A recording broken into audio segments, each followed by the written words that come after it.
Mr. Kanzler, what were the main geopolitical and economical motivations behind Austria's accession to the European Union and the eurozone? I mean, beside economics, what were the main geopolitical considerations in the decision? Yeah, both is important. Not economically, Austria is like Bulgaria, by the way, same size, same population, a country of tourism. So I think economically is the same currency with 22 other member states, and some are pegged with the euro, are using the euro, some more. This is so important because if you have millions of tourists using the same currency at home, like in Bulgaria and Austria, it's a big economic advantage, same for exports. But there is also a politically strategic argument. If you are a member of the European Union, and you are, thanks also to the year 2007 when I was still Prime Minister, so I've really celebrated on the 1st of January the entry or the accession of Romania and Bulgaria. And I think it was a historic moment for us, for Europe and for your country. But being part of the European Union, but not part of the Eurozone, you are missing something. You are missing a very important part of politics. And now you are, from January 2026, you are full part of the single market plus Eurozone plus Schengen. And this is so important. So then you are really a full-fledged member. And this is a big difference. Mm-hmm. What was those days the domestic political debate like? Was there a strong opposition, and how did you address it? Yes, the first problem was, should not forget, we had 5 years earlier a kind of an Volksbegehren. I don't know exactly how to translate it as a Volksbegehren against the introduction of the euro, led by the FPÖ, by the Freedom Party, but only 250,000 signatures and 4.5% of the population were part of it. But nevertheless, in the year 2000, when I became Prime Minister, we had the danger of a budget deficit of more than 5%. And such a deficit would have blocked our accession to the Eurozone. That's for sure. So I had really to work hard for the first 2 years to bring down the deficit from more than 5 to 0. And of course, it meant some problems, cuts for the public, some tax, some additional taxes, some privatization, etc. But it worked.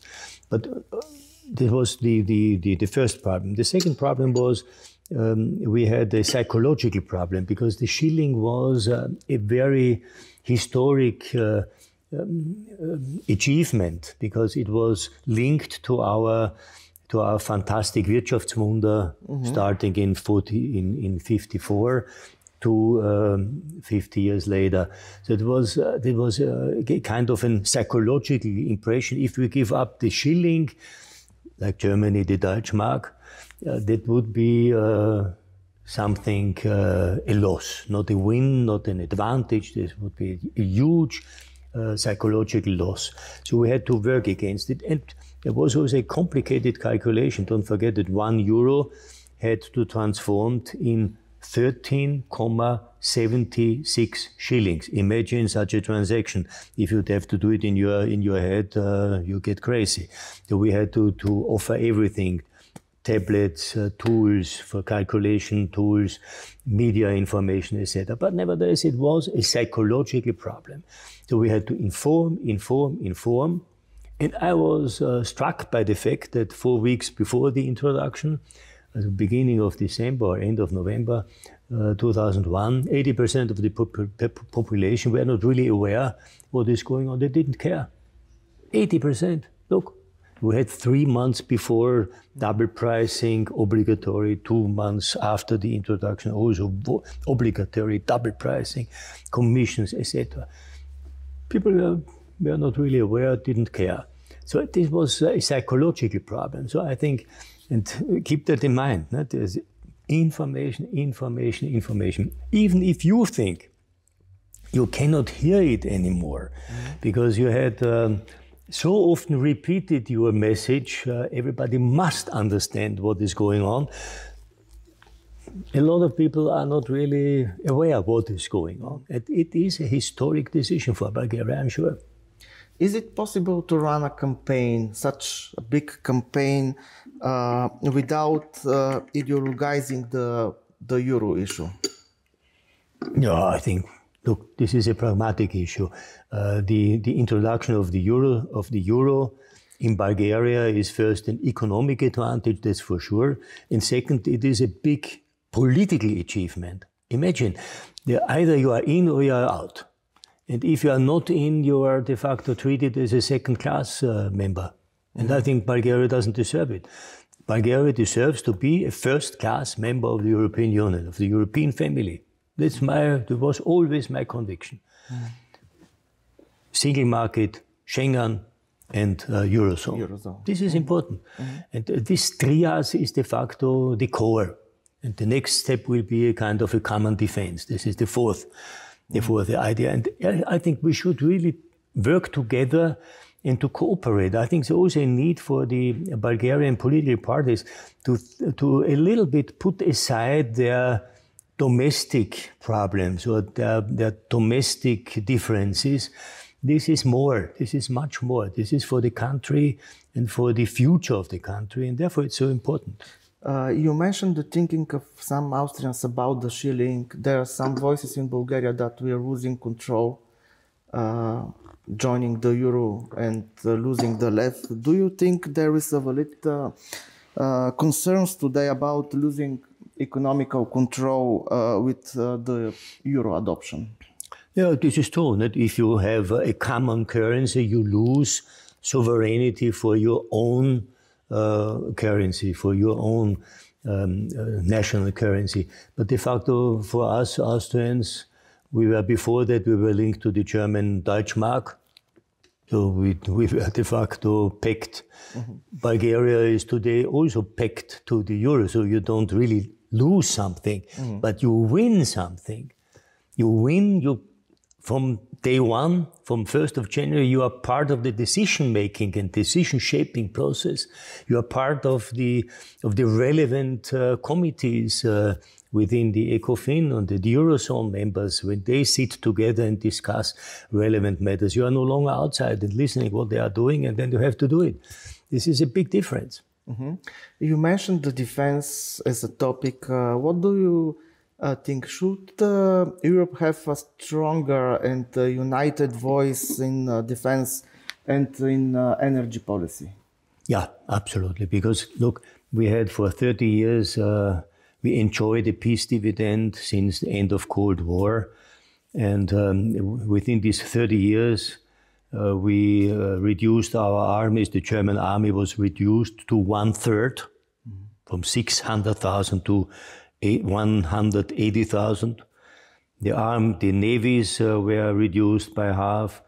The air defense was reduced by half. And we enjoyed a peace dividend of 2,000 billion euro, all European countries. And this is over. And de facto, we learned our bitter lesson that war is back. War is back on our continent. And we didn't see the sign on the wall. And I think this is now over. We have to do much more. We have to rearm.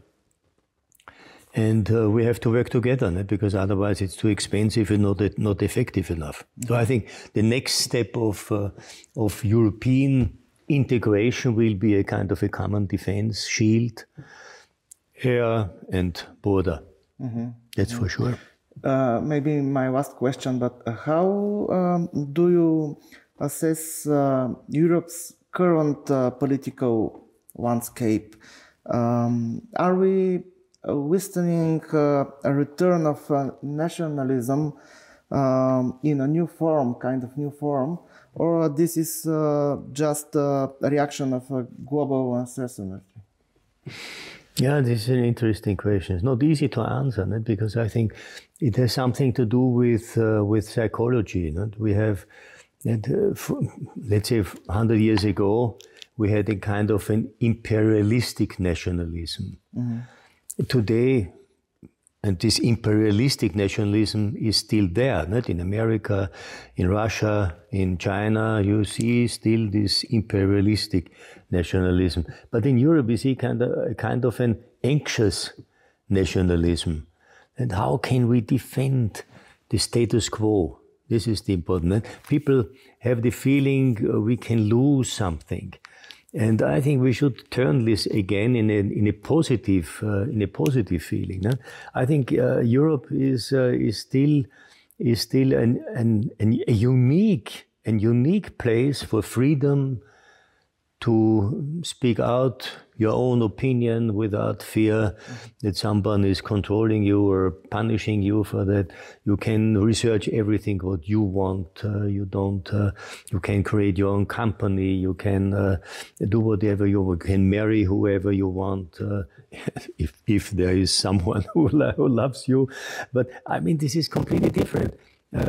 Peter Sloterdijk, in one of the last issue, I think it was the last issue of European Voices, wrote an article about the European way of life, which we have to defend, because his argument was, if there are aliens looking for an appropriate place to land on a foreign planet, unknown planet, where to land, the best place is Europe.